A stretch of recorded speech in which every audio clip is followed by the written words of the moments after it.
بسم الله الرحمن الرحيم. اهلا وسهلا بيكم في حلقه جديده. مبدئيا كده يعني انا مش عارف اقولها ازاي. اول مره اقول مبروك لنادي الزمالك. فعلا النادي فعلا بيستحق ان هو يكسب الدوري باللعيبه بتاعته، لانهم ما بيلعبوش من اجل الفلوس. والله فعلا ما بيلعبوش من اجل الفلوس، بيلعبوا من اجل روح الفانيلا بتاعتهم. لا مش زينا احنا، يعني لا مؤاخذة، بيلعبوا من اجل المال ومن اجل الاستثمار والليلة دي كلها ومن اجل الشهرة. يعني احنا يعني ما عندناش الكلام ده. احنا الروح القتالية اللي موجودة عندنا ميتة خالص، حتى روح الفانيلا الحمراء مش موجودة تماما يعني بصراحة. فمبروك لنادي الزمالك اللي مر بأزمات كتيرة فعلا، وده يمثل لك فعلا يعني عبرة لنادي مر بقاله 18 قيد، يعني قضية قيد وغير البلاوي والمديونيات والشغل ده. انا فعلا اقول شابو لنادي الزمالك، شابو. رغم انك انت كمان خسرت الكونفدرالية لكن عوضت الفرحة للجمهور. بس يا رب بقى الجمهور بتاع نادي الزمالك يكون فاهم ومدرك ليهم حق انهم ايه بقى يحفلوا الليله دي كلها، وانا عارف الدنيا دي كلها يعني ازاي، وليهم الحق طبعا واكتر كمان فوقيها بوسه. يعني مبروك عليكم يعني الدوري، مبروك عليكم الدوري ال15. يلا الحمد لله على كل شيء. مبدئيا كده يعني حسبي الله ونعم الوكيل اولا في فرقه، هي دي فرقه المفروض توصل لكاس العالم، فرقه اساسا هدفها انها توصل لكاس العالم للانديه، بقيمة ملايين، بقيمة الدولارات اللي انتوا بتاخدوها، بشوية الجنيهات اللي انتوا بتاخدوها، بالملايين اللي انتوا بتاخدوها، بتعلوا والكلام ده. لكن في الاخر لا مفعول ولا فعل، الا واحد بس اللي هو ايه، اللي بيقاتل، تريزيجيه. بصراحة تريزيجيه بقاله فترة، يعني لما من ساعة ما جه النادي الاهلي لا بدايته كانت وحشة، لكن لا اتعدل، لانه تريزيجيه من ابن ابناء النادي الاهلي.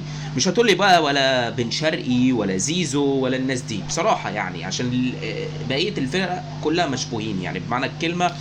كل اللي بيجي النادي الاهلي اللي هو من الزمالك يعني يجي مش عشان خاطر يلعب بروح ولا بطولات ولا يفرح جمهوره ولا الكلام ده، لا بالعكس، يجي عشان ينكد على الجمهور، يجي عشان خاطر يقول لك انا اخد شويه القرشين والفلوس واوصل لكاس العالم مع منتخب مصر والكلام ده. انا جاي عشان خاطر الشهره وفقط والسلام وشكرا يعني، ودي انتهت على كده. وفعلا ده بيحصل كده يعني. مدرب بقى بسم الله ما شاء الله، مجلس إدارة جايب مدرب عقيم كرويا لا يفهم ولا يفقه في كرة القدم.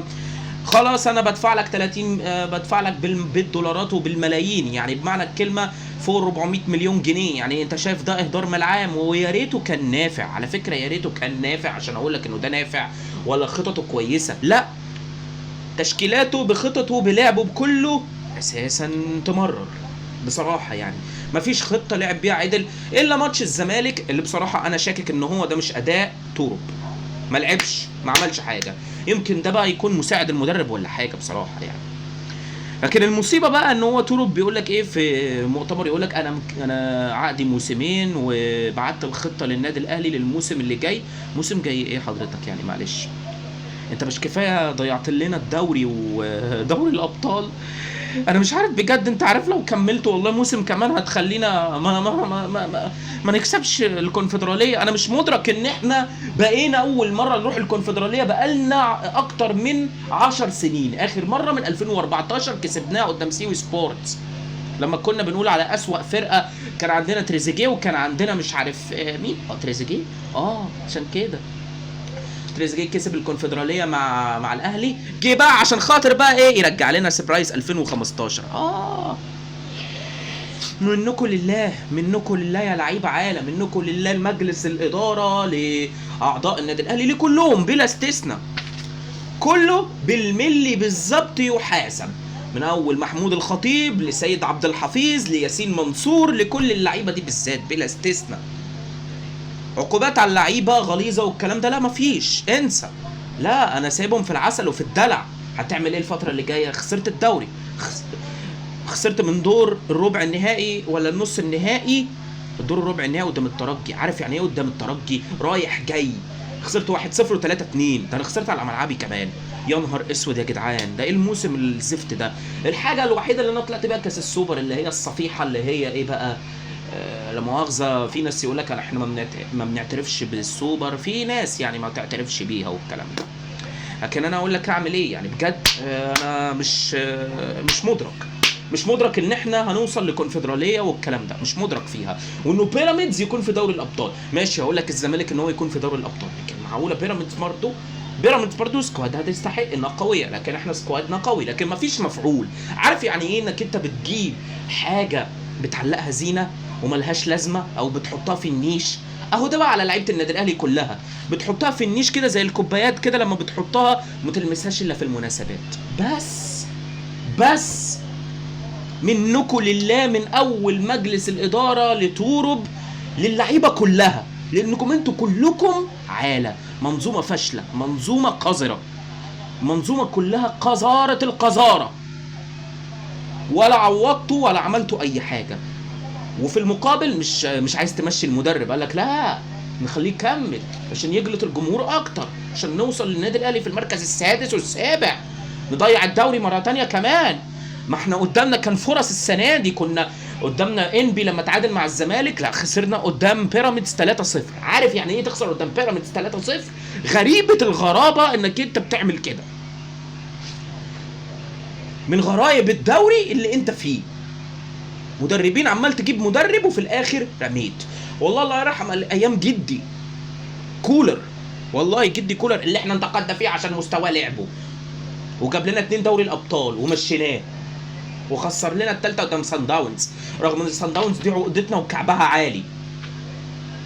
مش عارف بجد في ايه. النادي الاهلي في ماتش النهارده قدام المصري بدأ بحراسة المرمى شوبير، هاني، ياسر ابراهيم، ياسين مرعي، بالعمري، مروان عطيه، امام عاشور، تريزيجيه، حسين الشحات، طاهر محمد طاهر، اشرف بن شرقي. طيب بدايه الماتش انت كنت جبت جون، بعديها بقى في تراجع، اتطرد عندك ياسين مرعي، بقيت بتدافع، ضربه جزاء جات لك، فرقت النتيجه بقت 2-0. ما شفتش عبث بصراحه، كله عبث في عبثيات، اكبر عبث في النادي الاهلي. لكن بصراحه في ناس يعني هي ممكن تستحق في التقييم دلوقتي، تقييم لعيبه النادي الاهلي امام نادي المصري. شوبير 7/10، محمد هاني 3/10، ياسر ابراهيم 5/10، ياسين مرعي -10، مش 0، -10. ايه الغباء اللي انت فيه ده؟ يعني انا لا مؤاخذه في واحد عنده انفراد عمل عليه تاكلينج، يا خبر ابيض على الغباء.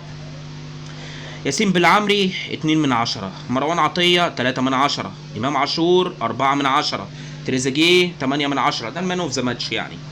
حسين الشحات 4/10، طاهر محمد طاهر 4/10، اشرف بن شرقي 2/10، زيزو بلا تقييم، محمد شكري بلا تقييم، هادي رياض 4/10، ديانج 3/10، وعشان اخر موسم ليه كمان مع النادي الاهلي يعني هيروح نادي فالنسيا، هيروح. اوتاكا 0 او بدون. بصراحة انا شايف في لعيبة ملهاش لازمة، يعني مين اوتاكا ومين بن شرقي، مين الناس دي، مين دول بجد والله؟ انت جايب لي ناس ملهمش لازمة فعلا، والله ملهمش 30 لازمة. اقولها لك على منطق على بلاطة، لعيبة ملهاش اي 30 لازمة، تلعب من اجل الفلوس، تلعبش من اجل النادي الاهلي، من اجل الروح، من اجل الحاجات دي. انسى خالص الكلام ده. انه دلوقتي بقى كله بيلعب من اجل الاستثمار والفلوس، من اجل ان هو مين اللي يروح كاس العالم. هي خلاصه الكلام. تقييمي بقى لتورب، تورب عقيم، امشي بالله عليك، احنا مش عايزينك.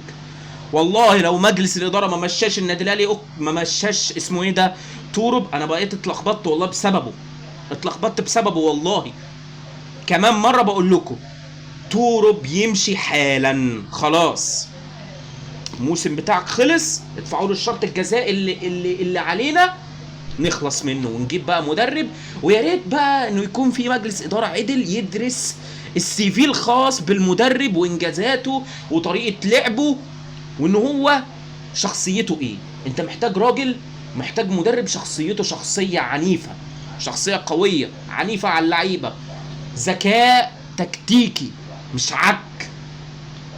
اهو ده اللي انا بقوله، واحد يكون غليظ على الفريق كله بعقوباته بدنيته. انت محتاج واحد كأنه زي حسام البدري، محتاج واحد بشخصيه عماد النحاس، محتاج واحد بشخصيه كولر، على رينيه فايلر، على جوزيه. جمع لي كل دول واضربهم في خلاط واحد وطلعهم لي مدرب. اتحدى مجلس الاداره ان هو يجيب مدرب يكون بالكفاءه دي.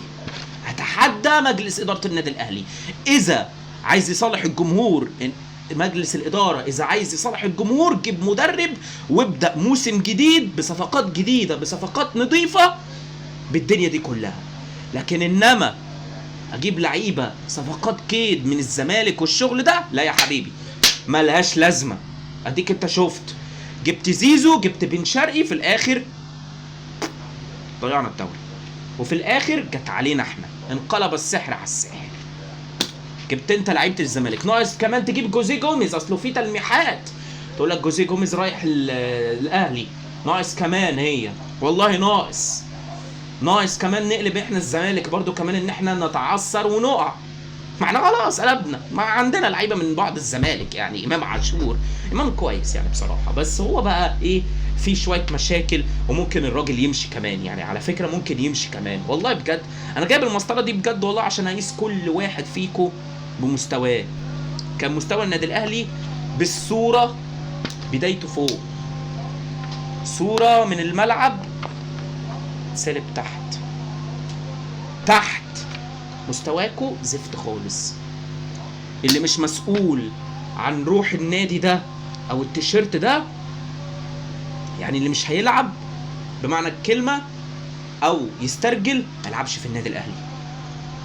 النادي الاهلي سمعته كبيره، وصلته للنادي الاهلي ان هو يتخسف بالارض بالطريقه دي. والله يا اخي حسبي الله ونعم الوكيل فيكو، في المجلس الاداره بكله بلا استثناء، باللعيبه. ومش هنقبل اعتذارات شفويه بالبق والكلام ده، اعتذاراتكم بالبطولات، باللعب، بروحكم الشخصيه، مش لمؤاخذه عشان تتخانقوا وتجروا على فلوس والشو والكلام ده. انسى. انا جاي النادي الاهلي عشان اعمل اعلانات، انا جاي النادي الاهلي عشان اعمل اعلانات كذا كذا كذا. يا اخي يحرق ابو ام الاعلانات. انا المهم عندي كمشجع اهلاوي ان انا افرح.